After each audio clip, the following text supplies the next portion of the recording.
بسم اللہ الرحمن الرحیم الحمد للہ رب العالمین والصلاة والسلام علی محمد وآلہ الطاہرین سیما بقیت اللہ العظم اللہم عجل ولیک الفرج۔ پروردگار کی بارگاہ میں دعا ہے یوسف زہرا کے ظہور میں تعجیل فرما اور ہم سب کو ان کا خدمت گزار ناصر بننے کی توفیق عطا فرما۔ آج ہمارا موضوع انتظار کے حوالے سے یہ ہے کہ آمادہ اور تیار رہنا، یعنی مومن جو ہے، جو منتظر ہے، وہ کبھی بھی ہاتھ پہ ہاتھ رکھ کے نہیں بیٹھتا، بلکہ وہ متحرک ہے، ہمیشہ مولا کے ظہور کے لیے تیار رہتا ہے۔ موضوع انتظار نے اور اس کے حوالے سے جو نکات ہیں اور جو ذمہ داریاں ہیں اور جو خصوصیات ہیں، یہ ساری منتظر کے اندر جو ہے کہ انقلاب برپا کرتی ہیں۔ جس طرح حضرت یوسف کے کرتے نے حضرت یعقوب کے اندر جو ہے وہ انقلاب برپا کیا تھا، اور وہ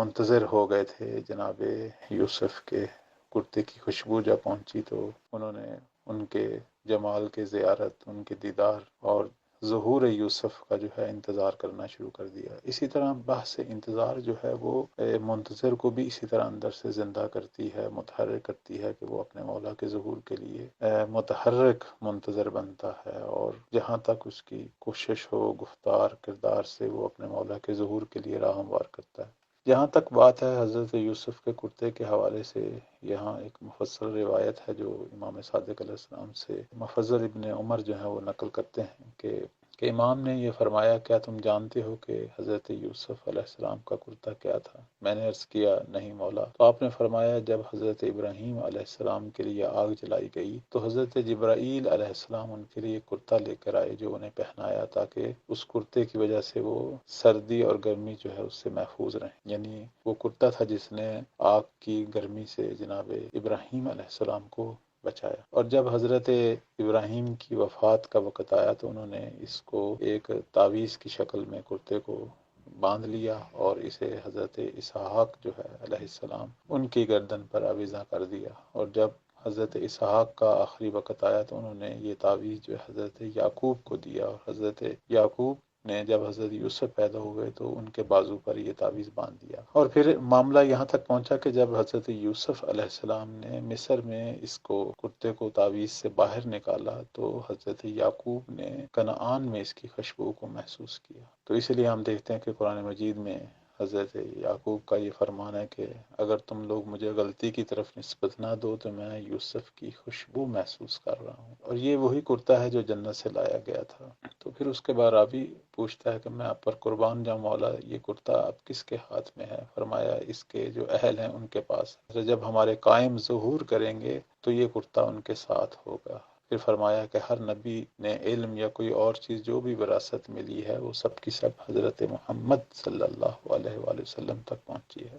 یہاں تک جو ہے یہ روایت ختم ہوئی کمال الدین کی۔ تو بس وہ جتنے بھی تبرکات ہیں پیغمبروں کے وہ ہمارے پیغمبر کے پاس ہیں، اور کے بعد ان کی جو ہے وہ آل کے پاس ہیں۔ تو بس جو لوگ بھی اس واقعے سے ہم نے جو درس لینا ہے وہ یہ ہے کہ جو لوگ بھی اپنے محبوب کے منتظر ہوتے ہیں، وہاں ایک چھوٹی سی نشانی بھی ان کے اندر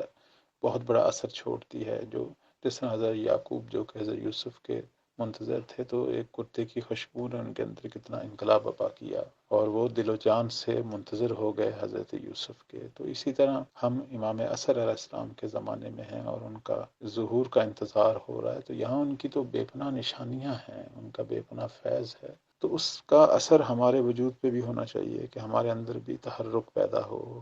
متحرک منتظر ہوں، یعنی جو اپنے مولا کے ظہور کے لیے کچھ نہ کچھ کر رہے ہیں۔ جیسے ہم روایات میں دیکھتے ہیں کہ منتظرین کی جو نشانیاں ہیں، جیسے میزان الحکمہ میں یہ روایت ہے کہ وَيُوَطِّئُونَ لِلْمَهْدِي سُلْطَانًا، کہ وہ امام مہدی کی حکومت برپا کرنے کے لیے کچھ نہ کچھ کرتے رہتے ہیں، کوشش کرتے رہتے ہیں۔ اس لیے ہم بعض روایات میں دیکھتے ہیں، جیسے امام کاظم علیہ السلام سے نقل ہوا ہے، یہ اصول کافی میں ہے کہ جو بھی ہمارے انتظار میں گھوڑے کو تیار کرے اور اس کے ذریعے ہمارے دشمنوں کو غضبناک کرے، تو یہ چونکہ ہمارے لیے یہ کر رہا ہے تو اللہ اس کے رزق میں برکت عطا کرے گا، اس کی حاجات پوری کرے گا، اسے اس کی آرزوؤں تک پہنچائے گا، اسے شرح صدر عطا کرے گا۔ تو اس سے بھی یہ درس مل رہا ہے کہ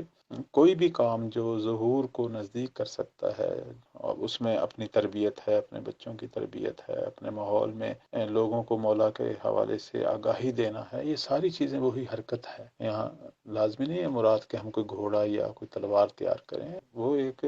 اللہ یعنی بیان کرنے کا مطلب یہ تھا کہ حرکت میں آئیں۔ اب زمانے کی مناسبت سے جو بھی کام ہم کر سکتے ہیں اپنی طاقت اور اپنے ماحول کی مناسبت سے، چونکہ بہت سارا کام رہ گیا ہے جو ابھی نہیں ہوا مولا کے زور کے لیے، ابھی لوگوں کو آگاہی نہیں ہے، ابھی لوگوں کی تربیت نہیں ہے، ابھی اصلاح کا کام ہے، ابھی اخلاقی کام ہے، ابھی لوگوں کو احکام دین نہیں پہنچے یا پہنچائے گئے، یا اس میں لوگ جو ہیں وہ مسائل کا شکار ہیں۔ تو یہ ساری چیزیں جو ہیں ان کے ظہور کے حوالے سے انسان جو ہے وہ اپنے آپ کے اندر اپنے اندر بھی پیدا کرے اور لوگوں میں بھی۔ یہ وہی گھوڑا اور تلوار کی تیاری ہے کہ انسان سب سے پہلے جو ہے اپنے اندر جہالت کو ختم کرے، اپنے آپ کو مولا کے ظہور کے لیے ایک عالم منتظر کے عنوان سے تیار کرے، اور پھر اس کے بعد دیکھے کہ میں منتظرین بنانے کے لیے کیا کر سکتا ہوں، علمی کام کر سکتا ہوں، اخلاقی کام کر سکتا ہوں، تربیت کا کام کر سکتا ہوں، ان میں سے کوئی ایک کام اپنے ذمہ لے اور آگے بڑھے۔ یہ ہے مولا کا وہ تیار منتظر۔ انشاءاللہ اللہ ہم سب کو ایسا تیار اور آمادہ منتظر بننے کی توفیق عطا فرمائے۔